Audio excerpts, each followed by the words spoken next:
Real quick, before we get into the show, I wanted to share a new service called Getita that Ken and I have been using that has made us over $10,000 in Amazon reimbursements. The service requires no monthly subscription, and Getita collects a small percentage of the money they recover for you.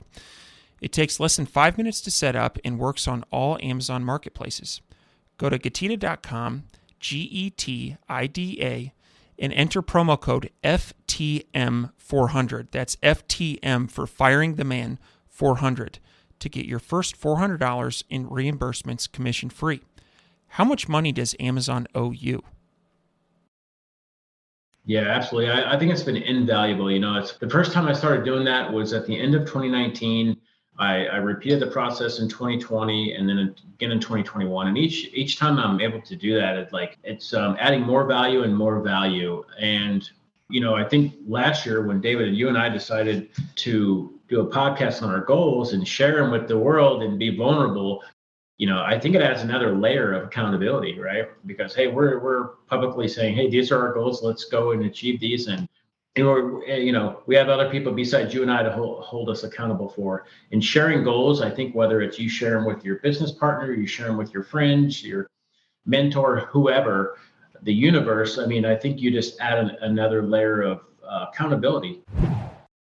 Even though it seems like eons ago that we achieved it, it's good to see that. And it makes me feel good. And I also think it allows you to focus your efforts on what's most important. So, I know everyone probably, but I know me in particular, I can get in the habit of just trying to stay busy and not necessarily working on the right stuff.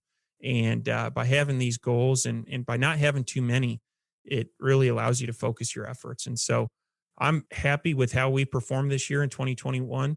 I'm looking forward to 2022. We're going to be recording that episode soon once we get our goals dialed in and ready to announce to the universe. But it's been a great year. Welcome everyone to the Firing the Man podcast, a show for anyone who wants to be their own boss. If you sit in a cubicle every day and know you are capable of more, then join us. This show will help you build a business and grow your passive income streams in just a few short hours per day. And now your hosts, serial entrepreneurs David Schomer and Ken Wilson. Welcome, everyone, to the Firing the Man podcast. On today's episode, Ken and I review the goals that we set at the beginning of 2021. We will share the good, the bad, the ugly, the goals that we checked off our list, and the goals that are going to stay on our list until 2022. Ken, what's going on, man? David, what's up, man? Happy Friday to you. It's exciting to get on and tape a podcast today, sharing our, kind of year-end wrap-up. What goals we set for ourselves, and then how did we stack up? It's cool. Yeah. And so for those of you who haven't listened, episode 57 is where we outline our goals. In today's episode, we'll be reviewing those and giving you results. But yeah, let's get into it, Ken. So what was your number one goal for 2021? Yeah, absolutely. And so I don't know that I have them ranked in order, but the first one that I've got on my list here that we shared on episode 57 was join a new high-level mastermind. And so this is crucial. And the reason why it's on here, it's, I truly believe surrounding yourself with like-minded people and finding people in your space, whatever space that is, find someone that's at like a step or two ahead of you.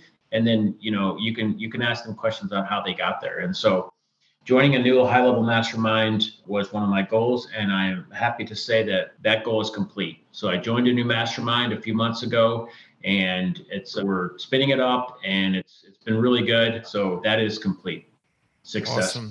Awesome. And I can just, as someone who's watched you participate in those masterminds, boy, has there been a lot of good information that have come out of there that are helping us on our businesses. So yeah, tons of value there.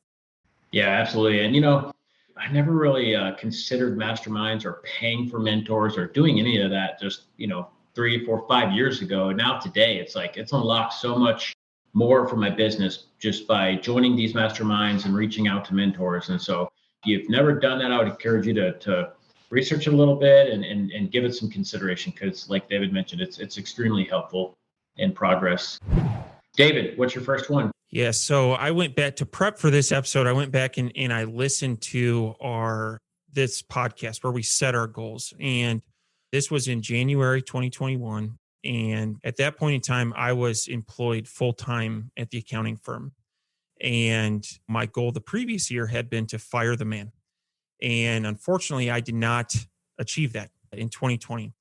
And when we recorded this podcast, and here's a little soundbite from this, I think, check out this soundbite from when I set this goal. All right. So my last goal for the year, and if you tuned in 2 weeks ago, we recapped our 2020 goals. And, I shared on that episode that one of my 2020 goals was to fire the man, was to quit my full-time job and do e-commerce full-time.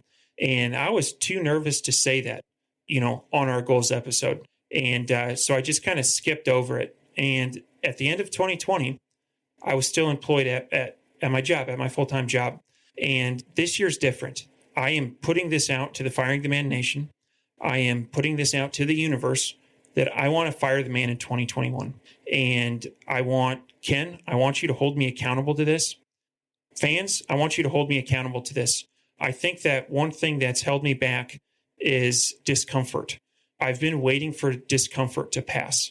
There's always something that is, like, what about insurance? What about, my wife and I are talking about having another kid. Like, what if we want to move? There's always something. And what I've been doing is I've been saying, all right, keep focusing on e-commerce in your free time. And when that discomfort passes, then it's time. And I don't think I'm ever going to reach that goal. I think there's always going to be a level of risk in leaving your full-time job. And that's something that I'm going to need to get comfortable with being uncomfortable here. And so I've got a plan in place, and I think I can do it. I think I can do it in 2021, and stay tuned for that. So as you could hear there, I announced it to the universe. I put it out there. I told all of the fans of Firing the Man, I'm doing it. I have a podcast called Firing the Man, and damn it, I am going to do it. And I am proud to announce that I have fired the man. I am no longer working for the accounting firm that I was at for 8 years, and I am doing e-commerce full time. And it brings me a lot of pride and joy to say that out loud. And Ken, you put the heat on me after 6 months of starting the podcast. You fired the man, and so, but you were incredibly supportive throughout my journey, and I feel good about it. I've been working, on my own for, coming up on 9 months, and it's been great. There's been a lot of twists and turns this year, but overall, it's been a net positive for me, for my family, for my happiness, for my sleep, all kinds of stuff. It's been great. So that is goal number one. And that is, I'm very excited about that. Yeah. Awesome. Yeah. Out of all of these goals on our sheets, I think that one there is like the pinnacle. It's the top of the list, being able to fire the man and work for yourself, and spend the time doing what you want to do is really, I'm very proud of you. And I'm excited for you that you did that and accomplished that. It's a massive goal. Awesome. Very cool. What's next on your list, Ken? The next one I've got here is to attend 3 live conferences. And I wrote them down as, in the years prior, I would just go to like e-commerce conferences. And so I said, okay, I'm going to attend 3 conferences, 1 e-commerce, 1 advertising, and 1 SEO. So as I look back on the year, I did attend 1 e-commerce conference, and I did not attend an SEO conference or an ads conference. And I don't necessarily have any excuses for those. For the SEO conference, I did attend a virtual conference and I bought a new course on SEO, but I did not attend any ads conference. So that is a 33%. That's on my grade for attending 3 live conferences. So it's definitely something I'm going to likely push forward to the new year to keep well-rounded and just keep it involved. And as we come out of, as the travel lifting has been, the restriction on travel is lifted and everything, and conferences are starting to come back, more of them. And so, but yeah, 1 out of 3 on that one. If I was in baseball, that would be pretty good at bat. Heck yeah, you'd be a Hall of Famer. So right. One thing I want to point out about what you just said and what you'll hear through the rest of the podcast is, there were some of these goals that Ken and I did not hit. And we could tell you that we did, but that'd be dishonest and lying. And I think that this has been just a healthy exercise for both of us. One, put the goals out there And then two, be honest with yourself. Did you achieve them? And the answer is no on some of these. And as I bring up my next goal, this is another failure. This is one that I did not achieve. So the next goal was to launch a slam dunk product. And by slam dunk, I mean a product that people get absolutely excited about. They are checking the tracking number when it's going to show up at their front door. It's something that really sets the tone for the week of being an awesome week. In the last episode, I gave the example of a Sitka coat. Sitka, they make hunting gear. It's a slam dunk product. I was pumped to get it. And so I did not achieve this goal. And now I think we took steps towards achieving this goal, but I don't think we've unlocked what the slam dunk product is. The other thing that I would say, and this is not an excuse, I take full ownership for not achieving this goal, but I do think it's important to mention that we started self-manufacturing for a good bit of our products. And now we have coverage on about 150 SKUs that we were going out and buying these from a third-party manufacturer. And so that effort was quite a bit, getting tooling, getting manufacturing equipment, getting a place. And so this is going to be one that rolls over to 2022. But I do just want to put it out to everyone listening that we weren't slacking in this category. I think we kind of made a mid-year pivot to, manufacturing what works and what's selling currently. Yeah, absolutely. And I wouldn't necessarily call it a failure. I don't think there's any failures. I think we just learn, but like you mentioned, it was a difficult year, especially if you're selling on, Amazon. It was a difficult year launching products with supply chain and everything going on there. But I would say, some of those bullet points on there were accomplished. And like David mentioned, there was some pivots going on throughout the year into other avenues, so like self-manufacturing and stuff, which were in hindsight more important than launching one slam dunk product. But I'm happy that, you're choosing to move it to 2022 to kind of push it forward and continue to strive to achieve that. So it's good to hear. The next goal on my list, build a team with the focus on removing tasks from my plate. And I am happy to say that this has been completed, and it's in progress and motion. The team, I believe at the beginning of the year, the team was one or two, maybe two people, and the team is 13 or 14 now. And so the goal was not necessarily a number of how many to add to the team, but taking tasks that I was doing and moving them to a team member, someone that's hopefully better than me. And so I'm happy to say that that's been completed. It's been really fun to watch that unfold. And what we found is that a lot of these people that we're hiring have skill sets that we don't possess and can do certain tasks better than we could anyway. And so, it's not a knock on our Photoshop skills, but Ken, you and I are not the guys for that. We have people on our team that are better. And so I think there's been strength in bringing high quality people to the team. And what we find is that a lot of stuff on our to-do list is things that we're not good at, right? Because if we were good at, we'd knock it out right there. And so, Right. Going from, one outside of you and me, from one person to 13 has been, we've been flying by the seat of our pants, but it's been great. And I see there being an overall net positive to that. And while we're talking about it, one thing I want to mention is, we expanded pretty quickly in terms of staff, which has been great. But one thing that I think that we did that I'll pass along to the listeners is we would bring somebody on part-time for 2 to 3 weeks. And that was for them to get a feel for the organization and for us to get a feel for whether they would be a good fit for the organization. And then generally we would transition them to full-time. And I liked that process. I really did. And so, as we continue forward with hiring and building out the team, I think we'll continue with that 2 to 3 week trial period. Yeah, absolutely. Yeah, it's like you said, it's been fast, but it's been a huge value add and a learning process. It's like exercising that muscle. But something that I always think about what you said, David, is you look at your to-do list, and if something is on there and it keeps getting pushed forward week after week and month after month, that's something that you do not want to do, and you're avoiding it at all costs. And that's something that you should hire out, whether it's outsourcing it to a contractor on Upwork or Fiverr or whatever, or hiring someone inside. That is one thing that I've noticed is like I reject stuff that I'm not good at, or I don't want to do it. So yeah, I always think about that. David, what's the next goal on your list? Yeah. So trim the fat on unprofitable products. And this was something that one of our portfolio companies has over 300 SKUs. And I'll tell you, the inventory restrictions on this kind of pushed us forward on this goal. And so just as a recap, and I'm going to use this particular company as an example because it had the most fat that needed trimmed. But when we had inventory restrictions, this particular account generally had about 10,000 units in inventory, and that got sliced down to as low as 3,700. And so, what we've even by doing daily and weekly shipments into Amazon, we could not keep certain products in stock. And so, what we did was we looked at what are the 20% of our products that are making 80% of the profits. And that rule of the universe definitely applies to profitability.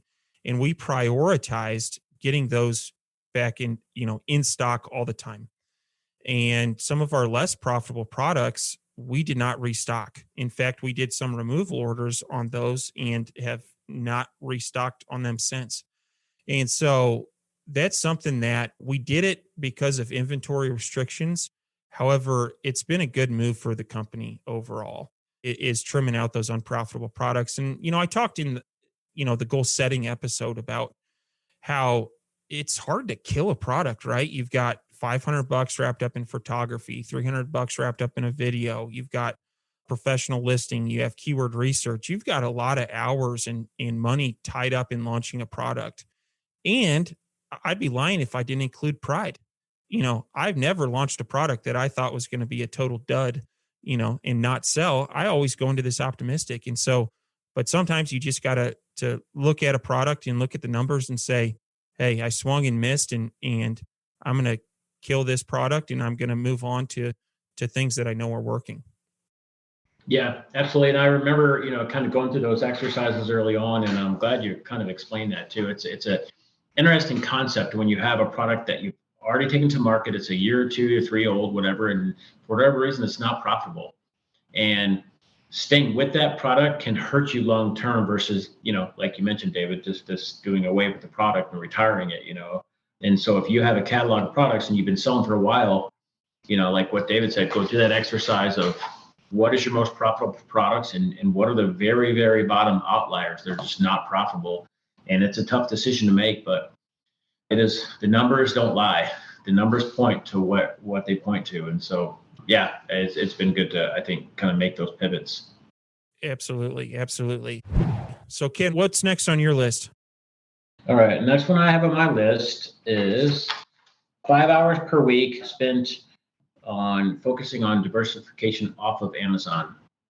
And so this one, I am happy to say I didn't measure my hours spent, but if I had to, throw a dart at the board, I would say this is complete. I spent a lot of time focusing on other marketplaces. We've turned up Walmart, we've turned up 3 international marketplaces. We've focused a lot on our website sales.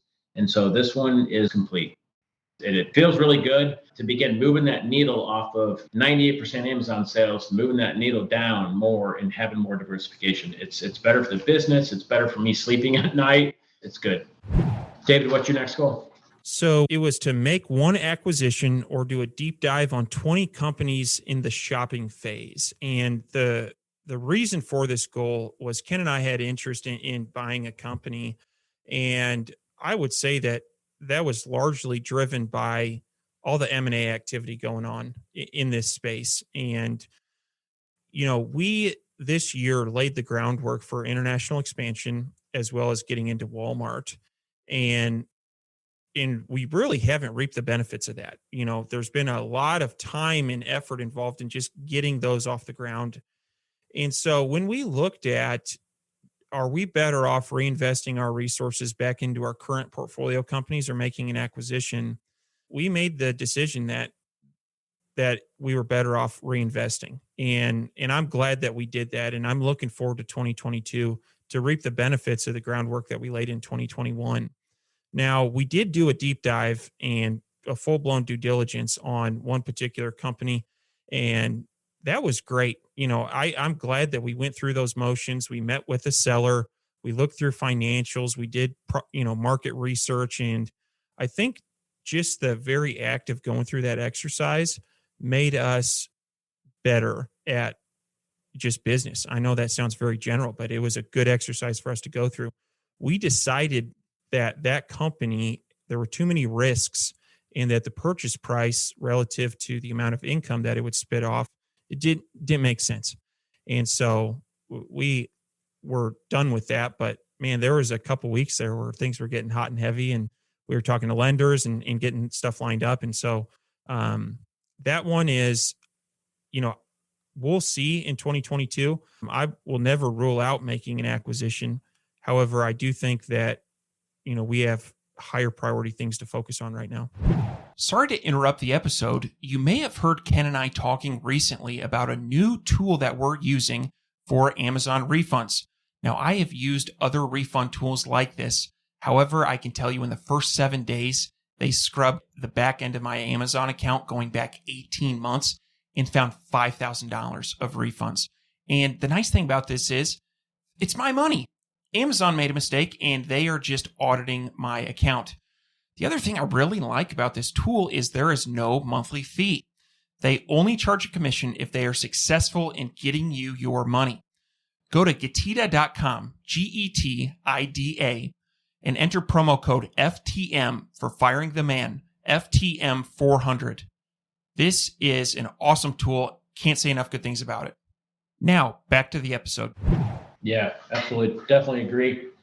The next goal that I've got here, 100% top line growth across e-commerce brands with a huge focus on driving gross profits and decreasing expenses. So it's a lot to unpack. So 100% top line growth across e-commerce brands was not achieved. This was a difficult year in terms of stock out, supply chains, inventory restrictions. And so I think those are, if I had to kind of boil it down, those really hindered the progress on growth. I would say number one is supply chain. And then, having a huge focus on gross profits and decreasing expenses. I would say those are small wins out of those three.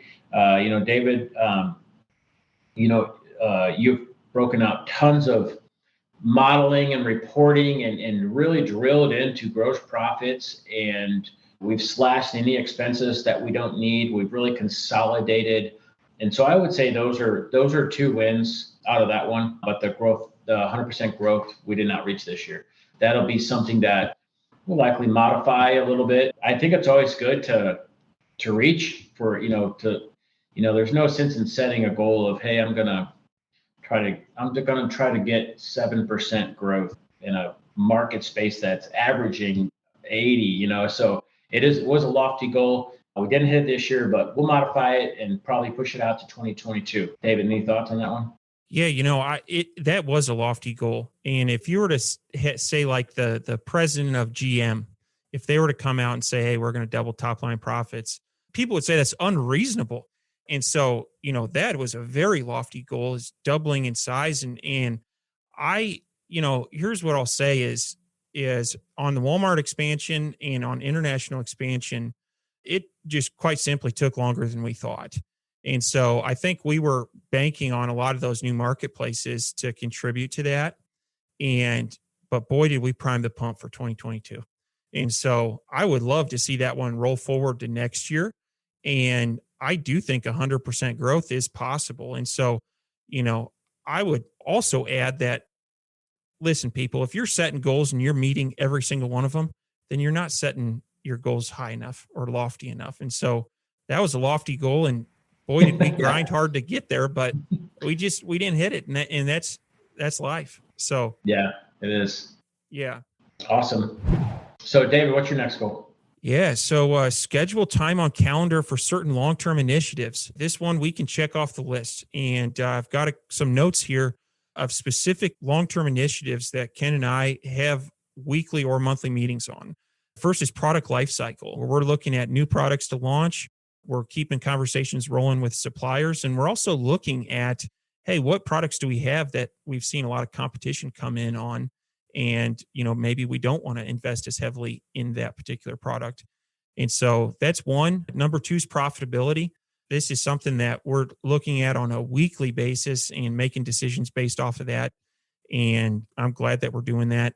Kind of one thing that ties along with that is inventory. We've been having weekly inventory meetings, and, we're in the business of selling inventory.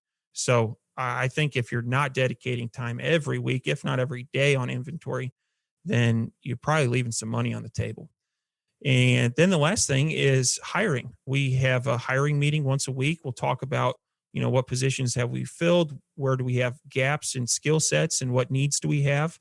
And so, I think we've checked this off the list, and it's been funny. I think at the beginning of the year, we had a real, there was a deficit here for us putting time on our calendars. And most recently, you and I have been talking about, hey, maybe we trim some of these 1 hour meetings back to 30 minutes because I have no time to actually get work done. And so I think there's going to be a constant, system of checks and balances on that. But I'm proud to say we checked that one off the list.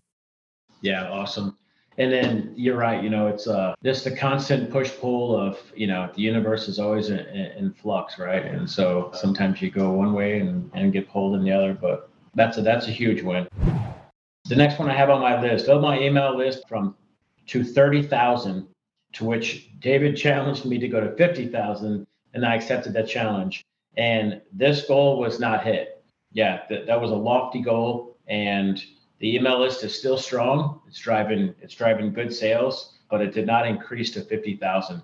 This is one of the goals and this is like coming from me, being vulnerable, coming from an engineering background, and email and communication is probably at the bottom of my list of things that I want to do, and so it gets pushed over to list by so it is definitely high on the list of things that I want to accomplish, and it's going to get pushed into 2022 for sure. This is also something that's difficult to translate into, you put $1 in, you get $1.60 out. It's really tough to invest in, knowing what the ROI is. And so, that is definitely a goal that's going to get pushed into 2022. I'd like to step in here and say that yes, I did challenge you. I remember I re-listened to that episode. I did challenge you to get to 50,000, and I would say that as kind of acting CFO, I have not given you the resources in terms of cash to build that list. And so that's something that, as we were looking at growth and certain long-term initiatives, obviously ROI was top of mind. And so I have something to do with that, with that goal not being achieved. But you're absolutely right. I think it's, moving forward, it's an important piece of a business, and we'll get to 50,000. But for the resources that I gave you for email lists, it was virtually impossible to get there. And so, but hey, that's business. And so, yeah, you got to pivot and make it happen. So awesome. Definitely moving that one to 2022. We'll modify a little bit per the needs of the business. So David, what's the next one on your list? Yeah, so it was focus on building an audience. And this was something that has come out of listening to Ryan Daniel Moran and reading his book. Oftentimes he will build an audience before he even launches a product. And here I am 5 years into business and don't feel like I have a really solid audience. And so there were some sub bullets with this goal. And I would say generally, I have about half a check mark next to this one. I don't think I completed it fully, but there are certain things that definitely took step forwards on. And first is build 20 raving fans. And when I think of raving fans, I'm going to give an example. My dad, when he buys jeans, he does not even think about what brand. He's a Levi guy. He's always bought Levi's, and he would never even consider anything else because that's what he wears. And so I think, that's my goal for some of our products is for when people buy them, they don't even consider something else. That's what they buy. That's what they wear. That's what they use in their house, so on and so forth. And so a couple of things that we did to, that are in line with this initiative is we stepped up our game on product packaging for some of our products. And that's something that from a customer experience, I think, if you have solid packaging, it's a good first impression. And so I think that was a step in the right direction. Another sub bullet to this was drive website traffic of 5,000 visitors per month. And we've been doing weekly blog articles and have been religious about that. We have 52 blog articles posted this year, and we're starting to see some visitors come in from that. And so that is, I think we've taken the steps necessary and will continue to hit that mark. But I don't think we're quite there yet from a visitor standpoint now. But I am really, really proud of the blog piece of building out the website. And I would say the last piece of this is we've stepped up our game on social media, are posting more frequently, engaging with our audiences. That's it was something that at the beginning of the year, I was self-managing and doing honestly a piss poor job, and brought in a social media manager. She's been doing an excellent job. And so we're starting to see that audience grow. And I think this is something as business owners, we always have to be focused on building our audience. And from my accountant brain, it doesn't always, it's hard to factor in what's the ROI on this of a social media following, or, I look at like a lifetime value of my dad to Levi's. I mean, every pair of jeans he's bought for the last 40 years, he's going to Levi's. And so we're trying to build that type of trust with our customers. And I think we took a lot of steps forward on this year. Yeah, absolutely. Just to add on to that, the focus of this was this goal was building an audience. And so we've laid a lot of groundwork and built a strong foundation. There's email, we're capturing emails every day. The website traffic the organic website traffic is increasing every day. We're, applying SEO, doing we're hitting all the check boxes. And regards to the raving fans, we're one of the things that we're doing is we're training our team members and the operations group to really communicate with customers. Anything the customer needs, we're there. Like, hey, if this thing doesn't fit what you needed it to, hey, let's get you a refund. Let's get you a replacement product. What is going to make you happy? What is going to make your customer experience better? And I think that's a long-term process that doesn't happen overnight. That's slowly built, because that customer is going to go tell their friends and family, oh, hey, this brand, I bought this thing and maybe I didn't read the instructions and it didn't work or whatever. And it's going to it takes a long time for that to go around and come back. And so we're kind of at the investment phase right now of laying all this groundwork. So I agree. That's a small win for that goal. Absolutely. Absolutely. So Ken, now that we have reviewed our 2021 goals and we are putting them out to the universe, I'd like to ask you, generally, when you think back on 2021, what are going to be your thoughts, and what do you think about this process of writing down your goals, having a mid-year check-in, and doing a year-end recap? What are your thoughts there? Yeah, absolutely. I think it's been invaluable. It's the first time I started doing that was at the end of 2019.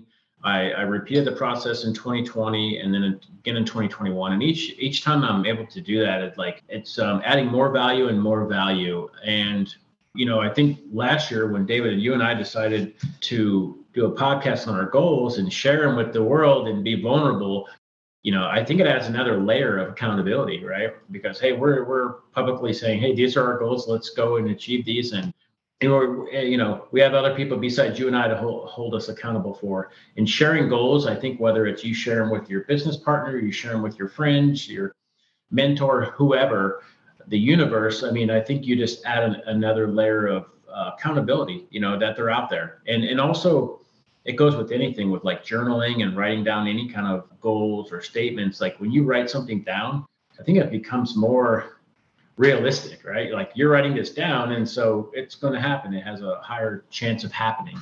But yeah, I really enjoy the process. And if you don't have one, if you're listening to the show, if you don't have this process, reach out to us. We'll kind of share our framework, how we do this, because I think it is crucial. It adds a ton of value. What are your thoughts, David? Absolutely. No, I've really enjoyed these episodes and the act of going through this. If I'm being totally honest with you, I think before the podcast, had I had goals, of course, had I physically written them down, scheduled time to review them, and then did check-ins, no, I had never had a formal process. And this has been tremendously valuable. And obviously most of what we shared today was all focused on business, but I've seen this bleed into my personal life too, where, my wife and I are sitting down and instead of just talking about what we want, we're making goals and we're putting a action plan in place to get there. And so I don't know, I'm a big fan of this process and it's been fun. I think as entrepreneurs, boy, do you get stuck in the day-to-day grind. And, you could come into the office and you have a to-do list that's longer than, your arm. And it's fun to look back on these and be like, oh, hell yeah, we did that. We checked that off the list. Even though it seems like eons ago that we achieved it, it's good to see that. And it makes me feel good. And I also think it allows you to focus your efforts on what's most important. So, I know everyone probably, but I know me in particular, I can get in the habit of just trying to stay busy and not necessarily working on the right stuff. And by having these goals and by not having too many, it really allows you to focus your efforts. And so I'm happy with how we performed this year in 2021. I'm looking forward to 2022. We're going to be recording that episode soon once we get our goals dialed in and ready to announce to the universe. But it's been a great year. Yes, absolutely agree. And one other thing to add to that is, something that I'm trying to get better at is the wins. Sharing the wins, whether they're small or large. It's every day. It's if you make it a grind, it just wears you out. And so taking that time to really take a deep breath, pause, and say, this was a win, or it's a small win or a big win.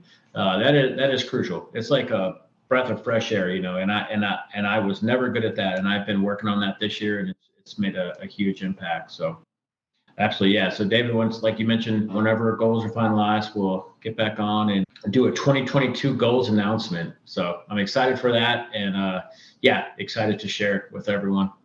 Absolutely. And our challenge to you, the listeners, 2 challenges. One, only if you have found value in these shows, leave us a review. If you haven't found value, don't worry about it. But if you've gotten some value out of our shows, we would love if you'd leave a review. And the second thing is go to firingtheman.com, click on the microphone, and announce your goals to us. I promise you that just telling someone about your goals will help you achieve them. And it's definitely been a net positive for Ken and I. So thanks for tuning in, and we'll see everyone next week. Thank you, everyone, for tuning in to today's Firing the Man podcast. If you like this episode, head on over to firingtheman.com and check out our resource library for exclusive Firing the Man discounts on popular e-commerce subscription services. That is firingtheman.com/resource. You can also find a comprehensive library of over 50 books that Ken and I have read in the last few years that have made a meaningful impact on our business. For that, head on over to www.firingtheman.com/library.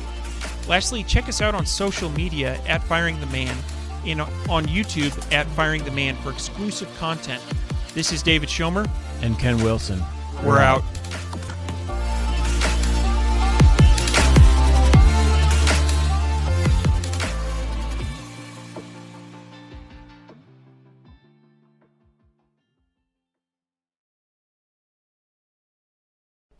Before you go, we wanted to share a new service that Ken and I have been using called Getita that has made us over $10,000 in Amazon reimbursements. The service requires no monthly subscription, and Getita collects a small percentage of the money they recover for you. It takes less than 5 minutes to set up and works on all Amazon marketplaces. Go to Getita.com, Getida.com, and enter promo code FTM400. That's FTM for Firing the Man 400 to get your first $400 in reimbursements commission free. How much money does Amazon owe you?